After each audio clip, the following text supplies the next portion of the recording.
Hi, എല്ലാവർക്കും A to സെഡിന്റെ പുതിയൊരു job information വീഡിയോയിലേക്ക് ഒരിക്കൽ കൂടി സ്വാഗതം. കേരള സർക്കാരിന് കീഴിൽ സ്ഥിരജോലി നേടാൻ ആഗ്രഹിക്കുന്ന യുവതിവാക്കൾക്ക് വേണ്ടി പുതിയ റിക്രൂട്ട്മെന്റ് നോട്ടിഫിക്കേഷനുമായി കേരള PSC അവരുടെ ഒഫീഷ്യൽ വെബ്സൈറ്റിൽ ഇപ്പോൾ റിക്രൂട്ട്മെന്റ് നോട്ടിഫിക്കേഷൻ പ്രസിദ്ധീകരിച്ചിട്ടുണ്ട്.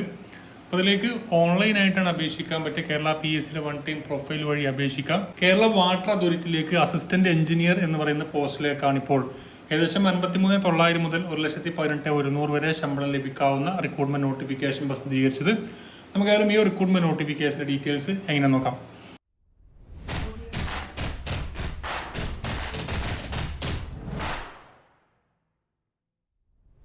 കേരള സർക്കാരിന് കീഴിൽ ജോലി നേടാൻ ആഗ്രഹിക്കുന്ന യുവതിവാക്കൾക്ക് വേണ്ടി കേരള PSC പുതിയ റിക്രൂട്ട്മെന്റ് നോട്ടിഫിക്കേഷൻ 30/9/2024 ഗസറ്റിൽ പ്രസിദ്ധീകരിച്ചു. അപ്പോൾ അതിലേക്ക് അപേക്ഷിക്കാൻ വേണ്ടിയിട്ട് നിങ്ങൾക്ക് 30/10/2024 വരെ ഓൺലൈനായിട്ട് അപേക്ഷ സമർപ്പിക്കാം. അപ്പോൾ ഇതിൽ ഏറ്റവും പ്രധാനപ്പെട്ട ഒരു ജോബ് ആണ് 317/2024 എന്ന് പറഞ്ഞ കാറ്റഗറി നമ്പറിൽ കേരള ജല അതോറിറ്റിയിലേക്ക് വേണ്ടിയിട്ട് അസിസ്റ്റന്റ് എഞ്ചിനീയർ എന്ന് പറഞ്ഞ പോസ്റ്റിലേക്ക് അപേക്ഷ ക്ഷണിച്ചത്. ഇതിലേക്ക് 53,900 മുതൽ 1,18,100 വരെയാണ് ശമ്പള സ്കെയിൽ. ഒഴിവുടെ എണ്ണം മൊത്തം 4 വേക്കൻസിയാണ് ഇപ്പോൾ വേക്കൻസികൾ റിപ്പോർട്ട് ചെയ്തിരിക്കുന്നത്. അപ്പോൾ ഇതിലേക്ക് അപ്ലൈ ചെയ്യാൻ താല്പര്യമുള്ള ആളുകൾ താഴെ ഇതിൻ്റെ ഒഫീഷ്യൽ നോട്ടിഫിക്കേഷൻ നോക്കാം. അല്ലെങ്കിൽ കേരള PSCയുടെ വൺ ടൈം പ്രൊഫൈൽ പോയിട്ട് നിങ്ങൾക്ക് നോട്ടിഫിക്കേഷൻ നോക്കാം. അല്ലെങ്കിൽ കേരള PSCയുടെ ഒഫീഷ്യൽ വെബ്സൈറ്റ് വഴി പോയിട്ട് നോട്ടിഫിക്കേഷൻ എന്ന് പറഞ്ഞ ഭാഗത്ത് നിങ്ങൾക്ക് നോട്ടിഫിക്കേഷൻസ് ഈ ഒരു നോട്ടിഫിക്കേഷൻ 317/2024 കാറ്റഗറി നമ്മളുടെ നോട്ടിഫിക്കേഷൻ വായിച്ച് മനസ്സിലാക്കിയതിന് ശേഷം മാത്രം നിങ്ങൾ അപ്ലൈ ചെയ്യാം.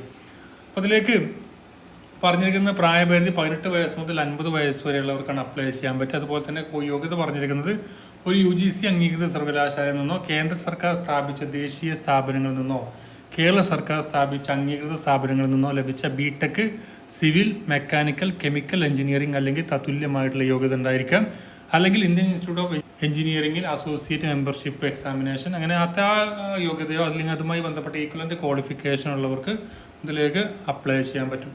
അപ്പോൾ താല്പര്യമുള്ള ആൾ കേരള PSCയുടെ വൺ ടൈം പ്രൊഫൈൽ വഴി അപേക്ഷിക്കാം. 30/10/2024 വരെയാണ് അപേക്ഷിക്കേണ്ടത്. അപ്പോൾ കേരള PSCയുടെ വൺ ടൈം പ്രൊഫൈൽ വഴി എങ്ങനെയാണ് ഇതിലേക്ക് അപേക്ഷിക്കുന്നത് നമുക്ക് നോക്കാം. ഇപ്പോൾ കേരള PSCയുടെ ഒരു ജോബ് നോട്ടിഫിക്കേഷൻ അപ്ലൈ ചെയ്യാൻ വേണ്ടിയിട്ട് നമ്മൾ പോകേണ്ടത് വൺ ടൈം പ്രൊഫൈലായിട്ടുള്ള tulasi.psc.kerala.gov.in എന്ന് പറയുന്ന ഒഫീഷ്യൽ വെബ്സൈറ്റ് വഴിയാണ്. കേരള PSCയുടെ വൺ ടൈം പ്രൊഫൈൽ വഴിയാണ് നമ്മൾ അപേക്ഷിക്കേണ്ടത്.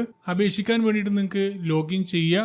നിങ്ങളുടെ യൂസർ ഐഡിയും പാസ്വേഡ് വൺ ടൈം പ്രൊഫൈലാണ്. അതുകൊണ്ട് തന്നെ ഒരു തവണ നിങ്ങൾ ഉണ്ടാക്കിയിട്ടുണ്ടെങ്കിൽ ആ ഒരു യൂസർ ഐഡിയും പാസ്വേഡും വെച്ച് നിങ്ങൾക്ക് ലോഗിൻ ചെയ്യാൻ പറ്റുന്നതാണ്. ഇനി ഇതുവരെ അക്കൗണ്ട് ക്രിയേറ്റ് ചെയ്യാത്ത ആളുകളാണെങ്കിൽ ന്യൂ രജിസ്ട്രേഷൻ എന്നുള്ളത് ക്ലിക്ക് ചെയ്ത് സൈനപ്പ് എന്നുള്ളത് ക്ലിക്ക് ചെയ്തിട്ട് ന്യൂ രജിസ്ട്രേഷൻ എന്നുള്ളത് ക്ലിക്ക് ചെയ്തിട്ട് നിങ്ങളത് ഫില്ല് ചെയ്ത് ഈ ഡീറ്റെയിൽസൊക്കെ ഫില്ല് ചെയ്ത് രജിസ്റ്റർ ചെയ്യുകയാണ് വേണ്ടത്.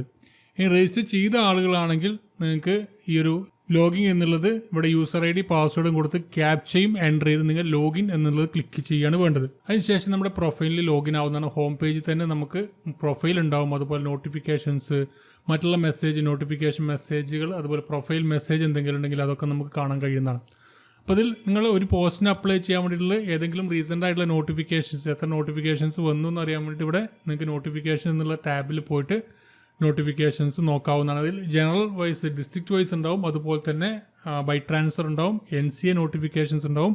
ആ രീതിയിലുള്ള നോട്ടിഫിക്കേഷൻസ് ഒക്കെ ഉണ്ടാവും. നിങ്ങൾക്ക് ഇനി ഏതെങ്കിലും കാറ്റഗറി നമ്പർ അറിയുന്നുണ്ടെങ്കിൽ നിങ്ങളുടെ കാറ്റഗറി നമ്പർ എന്നുള്ളത് ക്ലിക്ക് ചെയ്തിട്ട് ക്വിക്ക് അപ്ലൈ എന്നുള്ളത് കൊടുത്തു കഴിഞ്ഞാൽ ആ ഒരു കാറ്റഗറി മാത്രമായിട്ട് നിങ്ങൾക്ക് ഫിൽട്ടർ ചെയ്തെടുക്കാൻ കഴിയും. ഇത് നിങ്ങൾക്ക് ഓരോന്നും നോക്കണമെന്നുണ്ടെങ്കിൽ ഇപ്പോൾ സ്റ്റേറ്റ് വൈഡ് ഡയറക്റ്റ് ജനറൽ നോക്കുകയാണെങ്കിൽ 55 പോസ്റ്റിലേക്ക് വന്നിട്ടുണ്ട്. അതുപോലെ ഓരോ 10 സെക്ഷനുകളായിട്ട് വന്നിട്ടുണ്ട്. അത് നിങ്ങൾ സ്റ്റേറ്റ് വൈഡ് ഡയറക്റ്റ് ജനറൽ ആണെങ്കിൽ അത് ക്ലിക്ക് ചെയ്യുക. അപ്പോൾ അവൈലബിൾ ആയിട്ടുള്ള എല്ലാ നോട്ടിഫിക്കേഷൻസും നിങ്ങൾക്ക് ഇവിടെ അവൈലബിൾ ആയിട്ട് കാണുന്നതാണ്. അപ്പോൾ ഇതിലേക്ക് ചെക്ക് അവൈലബിലിറ്റി ക്ലിക്ക് ചെയ്ത് കഴിഞ്ഞാൽ നിങ്ങൾക്ക് ഇത് അപേക്ഷിക്കാൻ കഴിയോ ഇല്ലോ എന്നൊക്കെ ഇതിൽ അറിയാൻ പറ്റും. ഇത് ഇൻഎലിജിബിൾ ആണ്.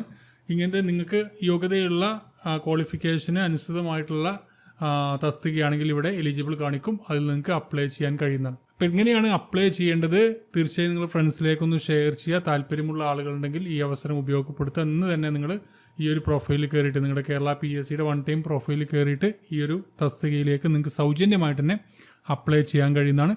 മറ്റൊരു വീഡിയോ നമുക്ക് കാണാം. Thank you for watching. Have A nice day.